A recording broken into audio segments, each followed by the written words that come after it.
The curtain came down on the CASA Youth Football Tournament in Florida on Sunday. And yeah, we're going to hear from Gerard Morris Seeley giving us a wrap on the championship game. We can fast forward to our guest, just introduce him for the moment, and then we take the wrap from Gerard Morris Seeley. He is Philip Riley. He is the head of football production for the Jamaica region, or for Jamaica in the Caribbean region. Yeah, and it's a new title. I'm still getting used to it. Yeah, trying to make it wieldy. Phil, welcome to the program. Yes. Welcome back. Yeah. You're not cold today, are you? No, it's good to be back. There you go. The weather got better as the competition tournament went on. Yes. I won't get too deep into it because you're going to give us the depth after we hear the rap. But I hear you off camera waxing lyrical about the facilities you saw in the latter stages of the tournament. Oh yes. I can't find any superlatives to say how nice they were. Really nice. 6 grass field and one turf field. I mean, if we have anything like that in Jamaica, we'll be at the level. Yeah, or in enough places in the Caribbean except Trinidad who has they already have it. Yeah. So Cayman, all those places. Yeah. You know, if they get those facilities and the proper coaching and administration, we'll be right there. I just want to ask you, from what you've seen of the schoolboy football season at very close quarters, and then seeing those youngsters in the USA, including players who aren't necessarily Caribbean who play for Inter Miami, because I'm sure their squad is made up of players from all over, right? Yes. A quick word on what you think about youth football in this part of the region. Considering that especially the Jamaicans weren't able to field the best under-19 team and to go toe-to-toe with a team that had been training together for 4 years and have a signed professional in their team. Yes. They did really well. Yes. Really well. And so youth football in the region is healthy, you think? Yes, yes. All right, let's hear it from Gerard Morris Seeley, and then we'll come and hear more from Phil Riley.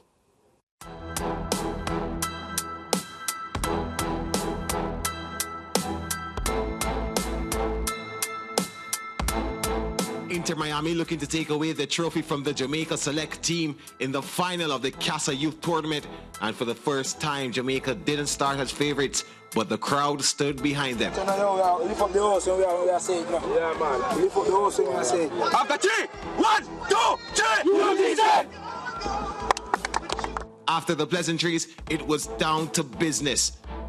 With early pressure expected from their opponents, the Jamaicans had to be disciplined to have any chance of winning, and so they were. Javier Lynch has a knack for winning penalties, and it was no different in the final. 23rd minute, Rakeem Grizzle on the ball, delivers across to Lynch, who's pulled down. Penalty awarded to the Jamaicans after the referee's deliberation. Romain Blaine confidently converted. Inter Miami conceding their first goal in the tournament. The half would end with Jamaica in the lead, but with 40 minutes to go, the game was far from over. Inter Miami made a few adjustments in the second half, but the Jamaica select team stayed disciplined. With less than 5 minutes to go, it seemed like Jamaica All Schools would walk away with the upset victory, but a poor clearance by the defense allows Inter Miami to level things up. To penalties we go.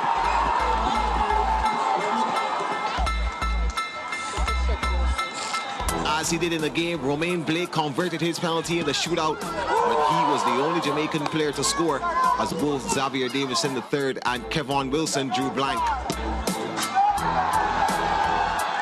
Inter Miami perfect from the spot, scoring 4 from 4. Inter Miami, champions of the 2023 CASA Youth Soccer Classic, dethroning the Jamaica All Schools team. Not proud about the result, but really proud about the performance and how the boys did in terms of the time that we had them together. It was a very short time. And I think overall, when you look at the Inter Miami team, they have a very well-structured program. I just said a set of boys playing for 4 years. So I think credit must be given to Jamaica for how well we stood up today. It's also good to come from behind, not to always dominate or be on top and be in charge. So we had to dig in. I'm very proud of the boys because it's not easy when you're down, crowd is against you. You know, things are not going well, the other team is playing better than you. To come out in the second half with composure and intensity and the purpose to find a way to win, you know. So very happy for the boys. Congratulations to Jamaica on a great tournament. They've got a great team. They're very professional, very respectful. It was great to get to know them and to play them.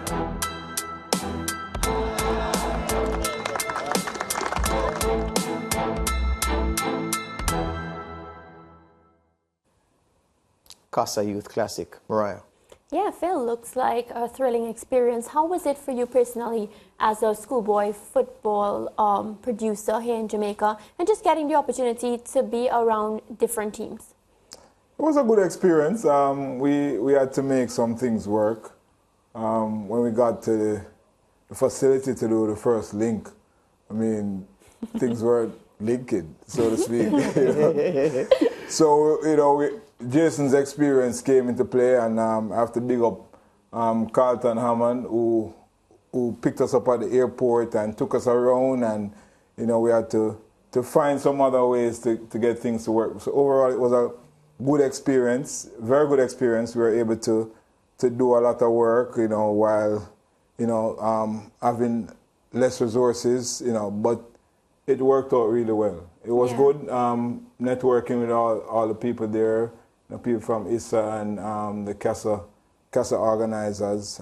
So it turned out well. As you can see, we got what we needed to get. You know, we said what we needed to say. So that's a good thing. Yeah, and a job well done. And of course, we appreciated all the different links that we did with you last week.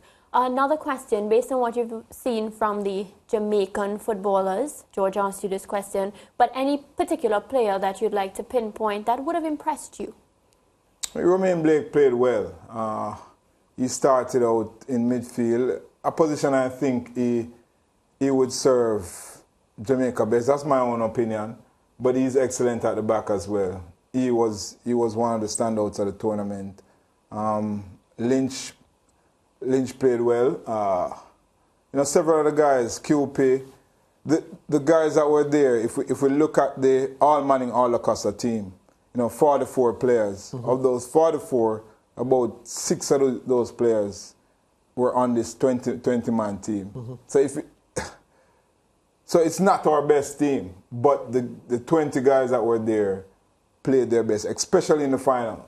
Especially in the final when they had to sit back and, you know, nullify the Inter Miami team. They did that. The left back from the Inter Miami team is an excellent player, and he would make those runs, but the Jamaicans had to be disciplined. They had to be disciplined for the 80 minutes, and they were. You know, last 10 minutes they lost it, and penalties it goes anyway. Yeah. Yeah. Tobago. We have to ask you about the Tobago Select team, because they had a heavy defeat in the first game, and then, you know, things never quite picked up for them. But your impression of their overall showing at the CASA tournament? I thought they did well.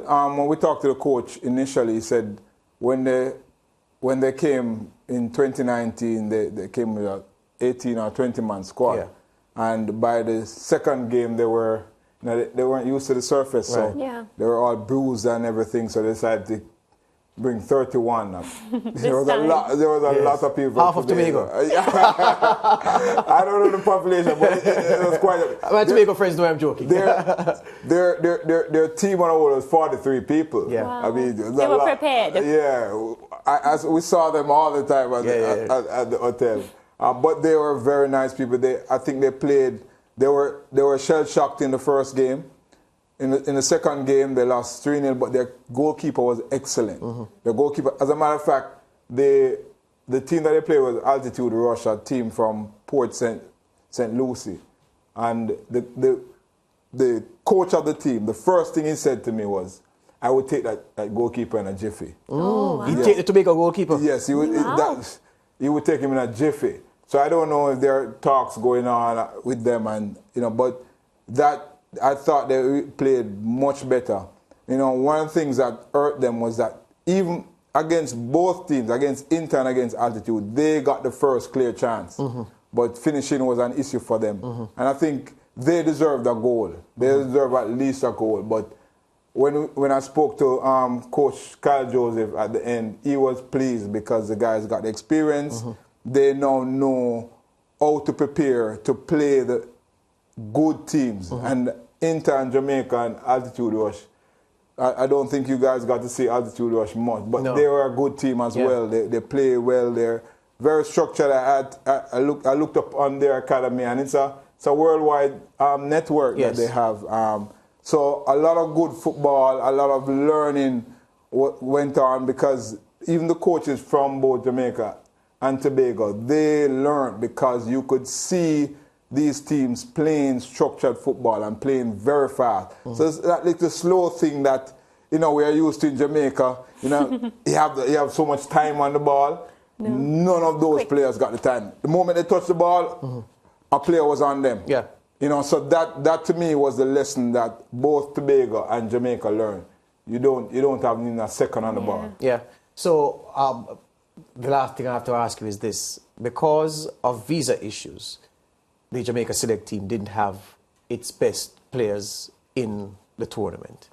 Would you recommend to ISA that it should be standard practice? Well, not even standard practice, but would you recommend, not even ISA, the schools, because we want ISA to do everything, but would you encourage the schools who have settled on a roster of boys that will carry the school's flag in an ISA competition, that look, see about sending them as a group to get visas, so even before the season is over, you'll have a good idea of which boy is eligible for a selection to travel to a visa-requiring destination, so that we're not experiencing the embarrassment of running around, picking Phil Riley, only to hear that Phil Riley doesn't have a visa, picking Daniel Douglas, only to hear he doesn't have a visa. Would you recommend that approach? George, I spoke to some of the ISA officials that were there, and I have a very strong opinion on this, that there should be no player in your under-19 team without a passport. There you go. That's the first thing. And if they do, you can help them get one if they don't have a passport. But they should have a passport. Yes. Once you get selected, and when you talk to any of these boys that say they want to get a scholarship or they want to get a contract overseas. Yes. How are you going to get overseas? You can't walk there. They're going to do it the LA Lewis way. So that would be the first recommendation, for them to get their passport sorted out. Yes. And of course, once the season starts going on, you tend to see who the better players are. Right. So you can choose a pool of 50 players. Yes. The season ends in December, and you can choose those 50 players, and by November, the 1st of November, you send them to the embassy. Yes. If 25 of them get the visa, then fine. But come on. If you structure the thing, you'll have more to select from than the 6 from the 44, which you mentioned, from the combined all-star teams that represented the All-Acosta and the All-Manning at the National Stadium on January 14, it was? Yes, Saturday, January 14. All right. Phil, I want to thank you very much. We enjoyed the bits that you sent to us, and we laughed at you when you said you were cold, because we saw you struggling out there trying to tough it up. Yeah, I would have just wear my jacket, Phil. I would have just worn my jacket. I'm sorry. Yeah, you have to show off brand SportsMax. But it's funny. It's funny. You say that, and I was laughing at you. Jason is a bad influence, our videographer, because when we were in Chicago for NBA All-Star Weekend, he convinced me. I realized after I was stupid to do it, to take my gloves off. We were outside in minus 14 conditions. Snow like... I can't believe you were convinced. Go ahead. Hold on, snow like whatever. And he said to me, sir, he speaks, sir, why don't you write Love SportsMax in this snow with your finger? So I said,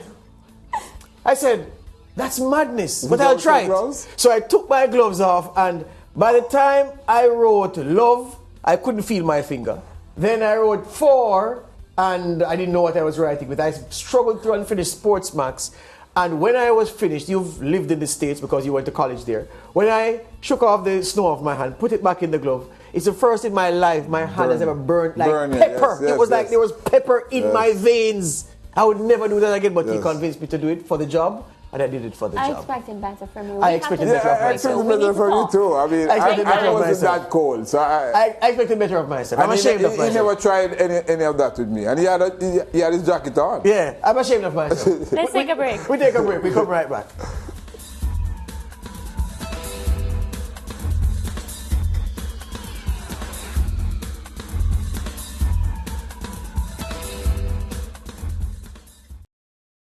Thank you for watching SportsMax on YouTube. Don't forget to like, share, subscribe, and to click the notification bell to stay informed.